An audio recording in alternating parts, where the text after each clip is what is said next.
Episode number 362. You promised to bring a knife, and to leave it with me after our interview. Say no more of that, madam, said Felton.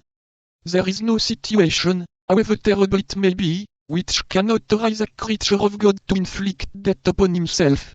I have reflected, and I cannot, must not be guilty of such a sin. Ah, you have reflected, said the prisoner, sitting down in a armchair, with a smile of disdain. And I also have reflected. Upon what? That I can have nothing to say to a man who does not keep his word. Oh, my God! Murmured Felton. You may retire, said Milady. I will not talk. Here is the knife, said Felton, drawing from his pocket the weapon which he had brought, according to his promise, but which he hesitated to give to his prisoner. Let me see it, said Milady. For what purpose? Upon my honor, I will instantly return it to you.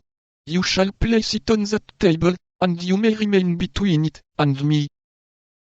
Felton offered the weapon to Milady, who examined the temper of it attentively, and who tried the point on the tip of a finger. Well, said she, returning the knife to the young officer, this is fine and good steel. You are a faithful friend, Felton. Felton took back the weapon, and laid it upon the table, as he had agreed with the prisoner. Milady followed him with her eyes, and made a gesture of satisfaction. Now, said she, listen to me. The request was needless. The young officer stood upright before her, awaiting her words as if to devour them.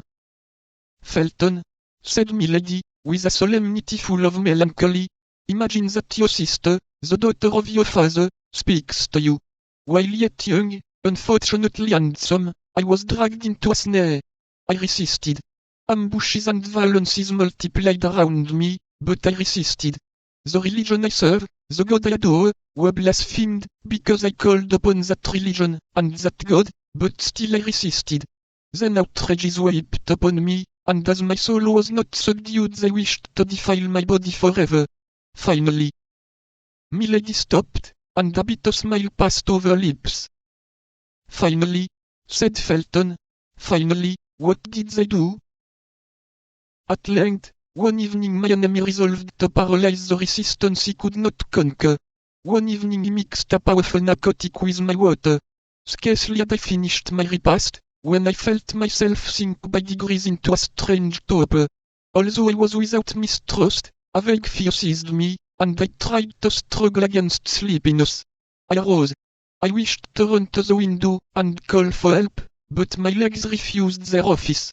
It appeared as if the ceiling sank upon my head and crushed me with its weight. I stretched out my arms. I tried to speak.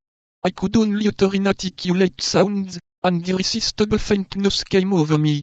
I supported myself by a chair, feeling that I was about to fall, but this support was soon insufficient on account of my weak arms.